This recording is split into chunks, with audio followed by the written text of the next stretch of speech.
It wasn't that long ago that the Wrangler sold in relatively small numbers. Of course, back then it was available only as a two-door SUV. But since Jeep added the four-door model, we've seen an explosion in Wrangler sales and, of course, an explosion in interest in off-road vehicles from North American consumers. And that's why the Wrangler does not have this segment to itself anymore. We, of course, have the Ford Bronco, which was resurrected a few years ago. We're going to be seeing some Scout models from Volkswagen.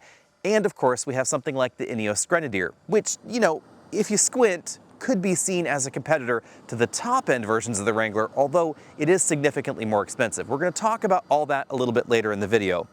We're also going to talk about why the 4xe trim exists in the first place. But before we get to all that, let's just take a look around the Wrangler really quickly so you can see what's going on for 2024. I'll talk about the 2025 Wrangler a little bit later, but the big thing to know is that not much has changed, and this model is a 2024 Wrangler 4xe. For 2025, the big changes are just a subtle reshuffling of options and packages, etc. Nothing big happens. Now, for 2024, we did see a major change in the 4xe in the addition of this factory winch that you can now get on the plug-in hybrid Wrangler Rubicon. The Wrangler also recently received an exterior and interior refresh for the same generation that we've seen for a while, so we get some subtle grille changes on the outside, and of course we get the bigger LCD infotainment screen on the inside. Now up front, of course, we have the modular bumper, the blue tow hooks to signify that this is the 4xe model, and again that winch, which I think is controversial in some circles. It definitely affects the handling ability of the Wrangler, but if you really want a winch on your Wrangler, then you want to get the factory winch, because not only is it better integrated from the factory, we also have it crash tested, of course, with the Wrangler itself. So if you're concerned about that, I would just get the factory winch at $1,995. I actually think it's a pretty decent winch as far as value goes, and I do appreciate the fact that it's well integrated into the bumper itself. Jeep's Wrangler has grown considerably over the last few generations. Let's talk about how big it is now, why it has become so big, and what that has to do with the plug-in hybrid system. Because the plug-in hybrid part and the Wrangler part don't seem like a natural pairing on the surface, but when you scratch that surface, you'll see it makes a reasonable amount of sense. First, the size, 188.4 inches long, 118.4 inch wheelbase. That is considerably longer than my WJ Grand Cherokee, which is only about 25 years old. That is about 7 inches shorter than this overall. It's also narrower and lower to the ground in terms of its roof height. And the wheelbase is a whopping 13 inches shorter than this four-door Wrangler. Obviously, a lot of that has to do with the four-door part, because if there is one thing that Wrangler shoppers had been asking for a surprising amount of time, it was an extra set of doors, interestingly enough.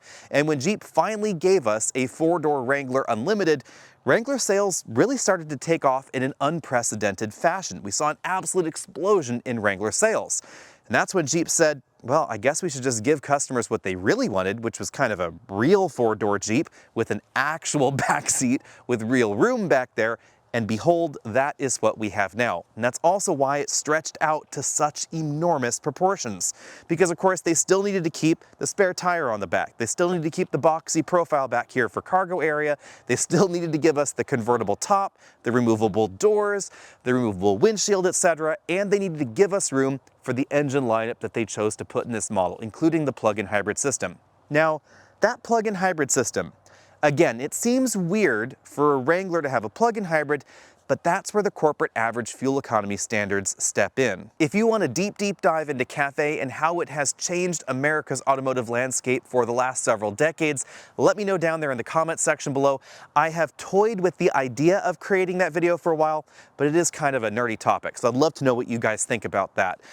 The long and short of it is, what you really need to know is that the smaller the SUV, the higher the fuel economy in order to meet CAFE standards and avoid CAFE fines, which have really become quite steep lately.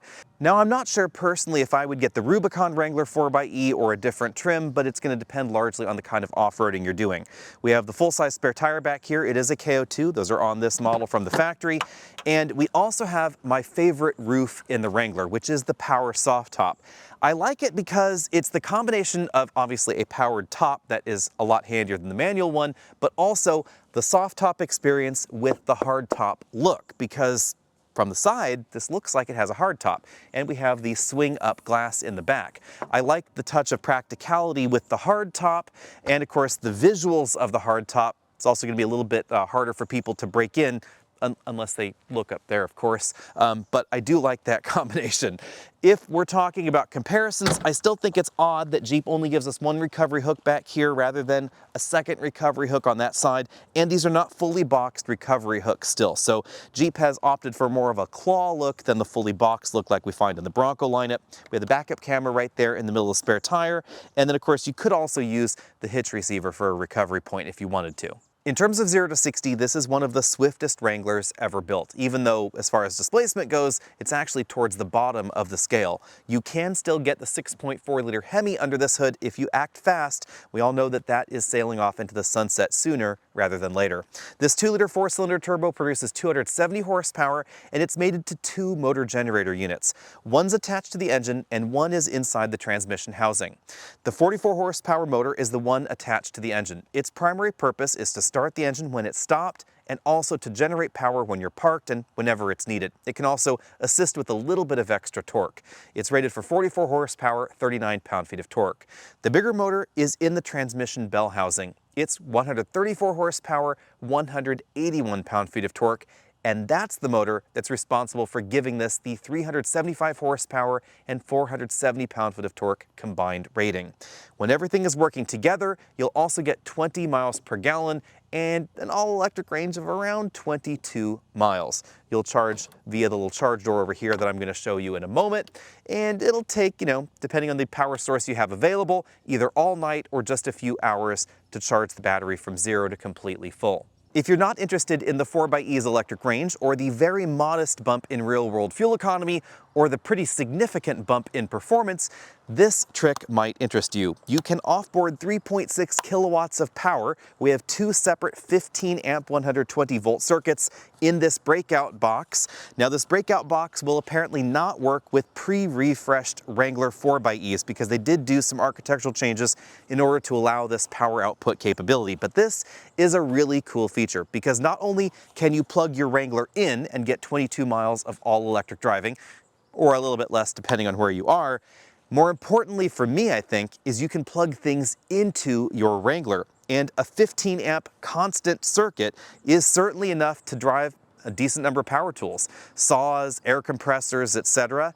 Air compressors would be very handy if you're actually taking your Wrangler off-road and you had a ton of spare tires on board, you need to air up, air down, you could drive a pretty big air compressor. Or for camping, you could do a lot of camping accessories, you can keep a refrigerator running, etc. with relatively little gasoline. Because yes, it will run the gasoline engine when necessary to keep these electrical devices running. And that's thanks to the big electric motors we find under the hood.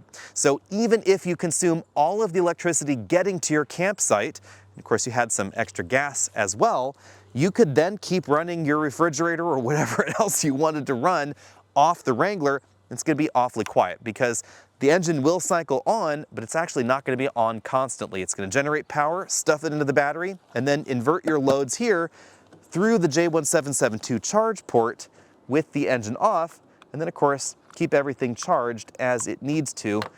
Then of course you can just fill back up and motor back home. If you've ever wondered if competition is a good thing, well, check this out. We finally, for the first time in 37 years, have power seats in the Wrangler. Of course, we have a manual tilt telescopic steering column, but the power seat design certainly means that it's going to be easier for drivers of different shapes and sizes to find a better driving position. Now, a lot of folks have asked, does that mean this seat goes further down or further back than before? The answer is really no. The front seat tracks are about the same length, so if you are a taller person, much longer legged than I am, you might find this still a bit tight because even with this seat all the way back for me at 6 feet tall, it's actually pretty comfortable for a driving position. I probably would only move it maybe about an inch further up. But I do appreciate the fact that you can now get the driver's seat a little bit higher off the ground. We do have a pretty tall ceiling here, of course, while also changing the tilt of the seat bottom cushion independently from there. And that really makes the driver's seat more comfortable for me, especially on longer journeys. Now in the back, nothing really changed, although depending on the dimensions of your front seat passenger or your driver, you may get a little bit more or less room back here simply because of how you can now adjust the front seat. And that does mean it would be a little bit easier for some folks to still find a comfortable, not ideal driving position, mind you, and fit a child seat, especially those larger rear-facing child seats behind the driver up front. For instance, with that driver's seat comfortably adjusted, for me, I have about 28 inches of clearance between this seat and the driver's seat. That's approximately the minimum, but the driver's seat is not in my ideal position. I still found it relatively comfortable, but I would probably need to move it a little bit further back if I wanted to go on a 5 or 6 hour drive. This seat is all the way back in its track, suitable for a 6'5" passenger I had in the vehicle. As you can see, it is quite a bit further rearwards, and at this point, I really only have about ½ an inch of legroom left. You will notice that the rear seats in the Bronco are a little bit more comfortable, and something like the Ineos Grenadier, they're actually significantly higher off the ground and significantly wider. That is, of course, because that is not a convertible, and I'll just go ahead and power open this soft top so you can see what's going on here. We have the big sound bar and, of course, rollover bar here on top. This is actually a structural element behind these speakers, but does contain map lights, the speakers. It's quite bulky here, and so I do find that getting in and out sometimes I might end up bopping my head on that. But you can see just how far back that roof goes there. If I press the button again, it doesn't go any further back, but it is an auto moving shade, so it moves all the way forward and all the way back at one press. Jumping back into the front seat, here's what that power soft top opening looks like from this angle. Moving over to the front seats, if you're a taller driver or have taller front passengers, you should know that that beam is going to really be right there where their head is located. And taller people in here have definitely commented on that.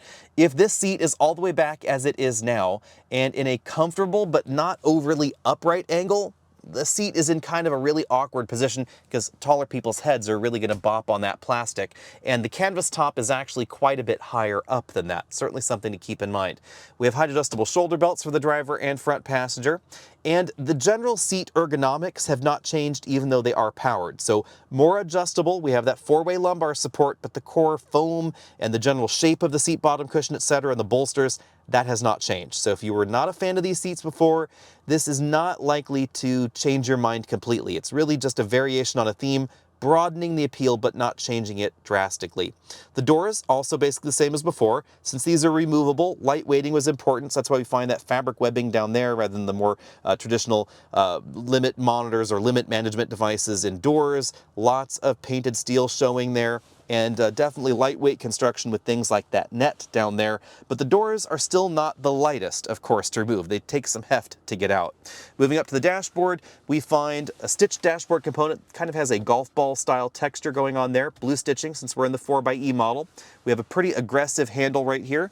And then kind of a small glove compartment, because the speakers, those are in the dashboard because, of course, the door comes off. So if you put them on the doors, you wouldn't have your tunes when the doors are off. We also have speakers up there at the top of the dashboard, and the windscreen still goes forward. So yep, you can still tilt the windscreen down, and that's why the ADAS module here with the cameras and the radar sensor, that's up here behind the glass. Yes, radar sensor behind the glass. If you fold down the windshield, there's actually a little plastic doohickey that you stick on the front to make sure that it's still just as transmissible for the radar sensor. That way still functions as intended, and the emergency autonomous braking still functions. Here's what the buttons look like for that power soft top, and then of course we have the assist buttons for the telematics system, regular rear view mirror there, charge indicator for the battery there, some tiny little storage cubbies on the dashboard, and then the big change that was part of this recent refresh is here, of course, with this big touchscreen infotainment system.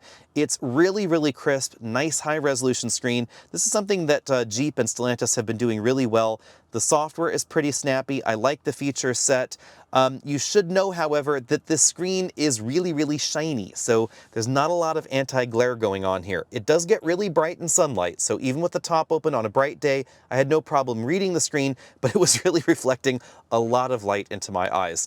You can see that these screens are definitely significantly snappier than before. We get all those usual off-road views, etc. But they did not improve the cameras, specifically the rear view camera, which still comes across as just a little bit grainy, and that's made even more so by the fact that we have the really crisp Jeep logo right there, right next to that kind of 1990s camera view.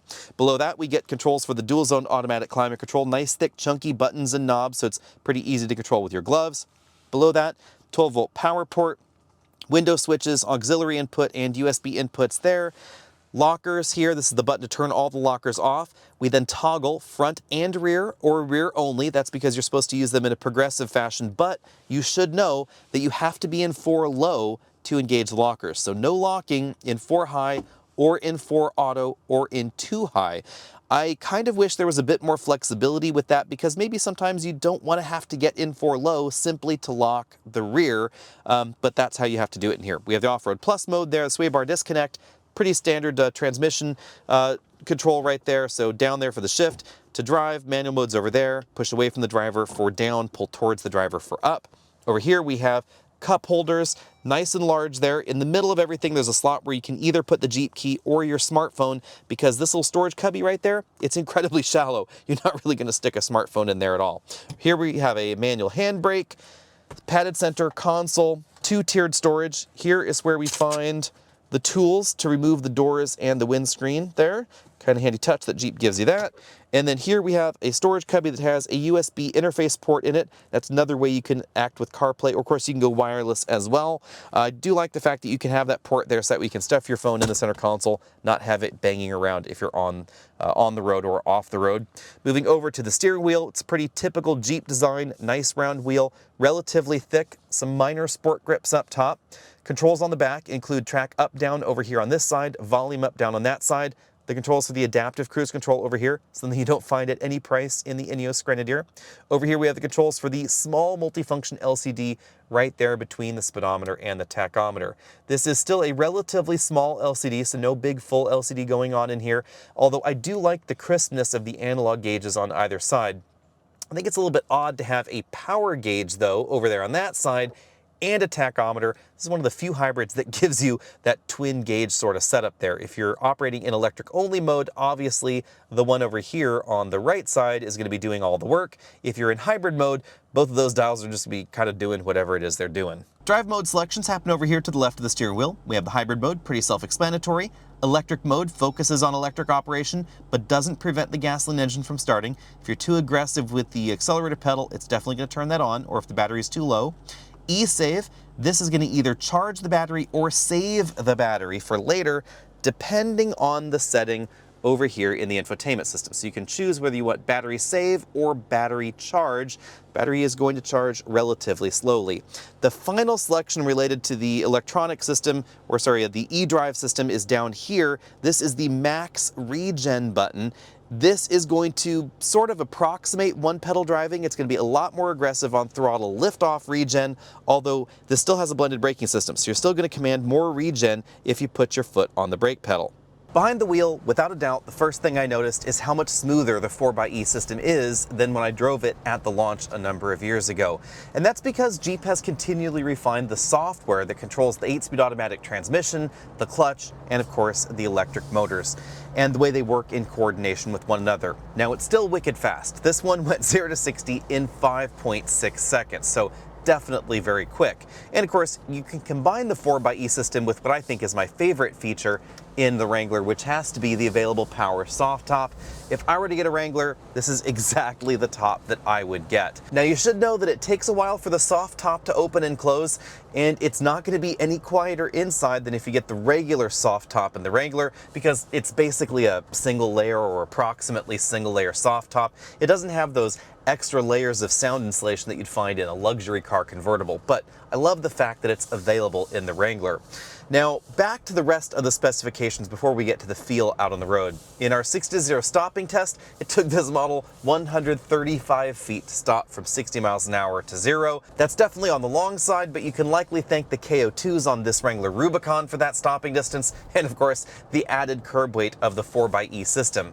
This model has a curb weight of around 5,600 pounds, which is definitely heavy if you're to compare this against Wranglers from 20 years ago or so. This is definitely on the heavy side, but interestingly, it's not quite as heavy as the Ineos Grenadier. Again, if you want to know more about that Grenadier and how it compares against this, be sure and stay tuned for that comparison video that's coming up on the channel pretty soon. Now let's talk about the nature of the 4xe system. What is interesting to me about the way that Jeep decided to engineer this system, and it's worth noting this is the same 4xe system we find in the Grand Cherokee, likely in other models coming at some point in the future, but it's not going to be what's going to be underneath the hood of the plug-in hybrid Ram pickup truck that uses a very different design.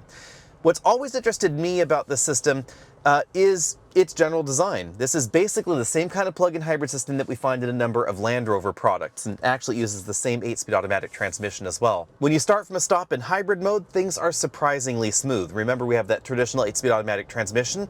The transition there between engine off and engine on, right around 10 miles an hour, is really, really well done. And that's where we've seen refinement over the first generation 4xe systems. Now, there are still times where those transitions are going to be a little less smooth. Remember that this hybrid system lacks a torque converter, so it doesn't have that ability to do low-speed crawl really, really smoothly when the engine is the only thing operating. So it is going to use the motors for those situations. And that's why we have that, really low-speed serial hybrid operation. It can use the belt alternator starter generator motor that's primarily tasked with generating power at a stop, starting the engine, etc. It can use that to generate power, send that over to the traction motor embedded in the transmission and move the vehicle forward, but most of the time it's not really doing that. Now, if I switch the vehicle over to the electric mode, then we're basically just going to get the electric motor until the throttle is maybe about 3/4 of the way down. Then it's going to engage the gasoline engine, and then it's going to sprint 0 to 60 really fast. Again, just over 5.5 seconds. However, if you are willing to hover the throttle and look at the gauge and get right there to 100% battery output and 0 to 60 time it, it takes, wait for it, 16.8 seconds to go 0 to 60. That may sound like a ridiculously long time, but to be honest, for most folks in daily driving, it's not a problem at all. And remember, if you put your foot down, it is going to start the engine and still scoot 0 to 60 faster than that. How much faster? Well, that's going to depend on the state of charge and the state of the engine. So if the engine is already running, it will go 0 to 60 in 5.6 seconds. If the engine is not running, it took 0.2 of a second longer because it had to start the engine, spool up the turbo a little bit. So just take just a little bit longer, 0 to 60. Any way you slice it though, that is seriously quick. Quick enough that for the best 0 to 60 times with the KO2s on this model, I did have to actually put it in the 4-high auto mode to give a little bit better traction so it can send a little bit of power to the front axle. Something like the Ford Bronco, it has an independent front suspension. And that's part of why there are solid front axle swaps available for the Bronco. If you want that particular off-road capability, that next level in off-road durability, this is the setup you want. If you're looking for a canyon carver, this is not the setup you want. You want the independent suspension like we see in the Bronco. Now, don't get me wrong, when it comes to handling, I'm still going to give this a D because, it's not great when it comes to handling. This has troubles keeping up with a wide variety of pickup trucks on this road simply because of the design. And that design also has a negative impact on the ride quality in the Wrangler, although the 4-door model is a little bit better than the 2-door model. The extra wheelbase gives the suspension a little bit more time to settle between the time the front suspension and the rear suspension impact that same bump out on the road. And of course, it resolves some of the twitchiness that you can sometimes find in the 2-door model, although they're definitely both significantly better than Wranglers of yesteryear. This is definitely a much more civilized Wrangler. And that's pretty obvious because of the interior, that they needed to update the driving dynamics. It's become a lot bigger over time. That's exactly what people wanted. They wanted a lot of capability off-road, but they didn't want to sacrifice the on-road driving dynamics as much. And of course, they expected the luxurious touches like the power soft top, which, let's go ahead and reopen here. because we can. They wanted the power seats, they wanted the stitched doodads on the dashboard, etc. So all of that is here along with those heavier duty off-road components. And yet again, as you might expect, that's going to affect the ride quality, the cabin noise, and yes, the fuel economy as well. Cabin noise, definitely on the extreme side, 75 decibels in here at 50 miles an hour, easily making this one of the loudest vehicles that we have ever tested.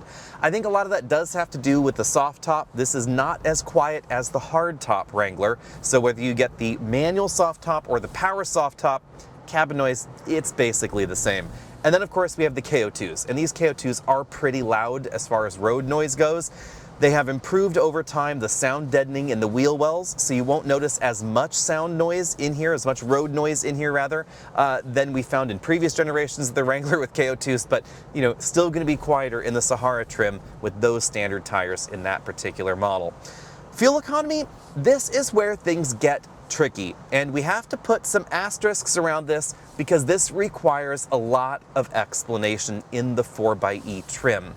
We're going to try and make a separate video on this because, to be perfectly frank, the way that Chrysler and Jeep calculate fuel economy in their hybrids and plug-in hybrids is just plain stupid. It's also weird, and it's not like any other manufacturer's fuel economy estimates. So again, requires explanation. If you don't want to know this, I'll just go with about 19 miles per gallon.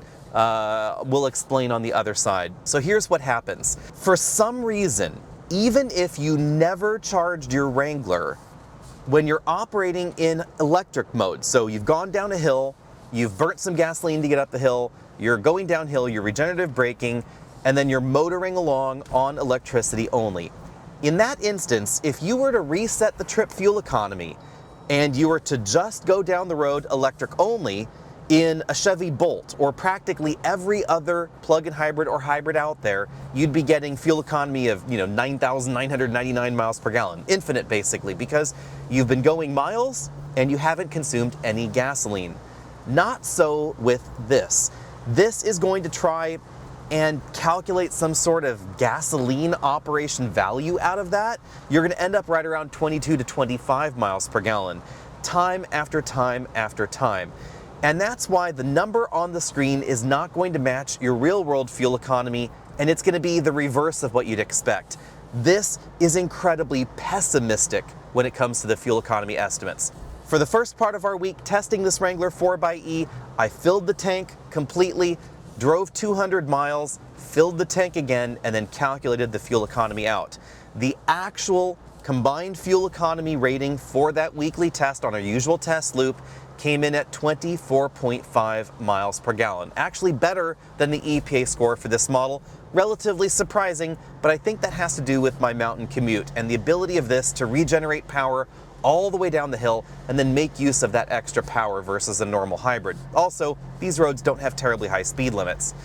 On the other hand, according to the instrument cluster, I was only averaging 19 miles per gallon. That's really weird. Also, other plug-in hybrids will treat the electricity as quote-unquote free. So if you drive 40 miles, you use 1 mile per gallon of gasoline and you're in a Kia Sorento plug-in hybrid or a RAV4 Prime. It would say 40 miles per gallon. 20 miles on electricity, 20 miles on gasoline, 1 gallon consumed, 40 miles per gallon. This car would say 20 miles per gallon. Again, it's fuzzy math on the plug-in hybrid system. That's basically what you should know. Bottom line out on the road, if I were shopping for a Wrangler, the 4xe system is exactly the model that I would get. No, this is not the most efficient hybrid out there. That's not what Jeep was going for with the 4xe. Obviously, they were going after some credits. We'll talk about that in a little bit.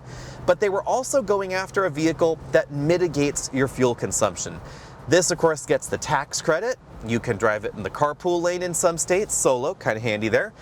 And you can convert at least half of your daily commute for the average American from gasoline to electricity, thereby stretching out your gas stops. Doesn't have a very big gas tank. It'll only go about 250 miles or so on a full tank of gasoline. If you plug this in every day, you could stretch that out for the average American to say 400 to 500 miles before you have to fill it up. You can also charge at work and places that have subsidized charging or free charging.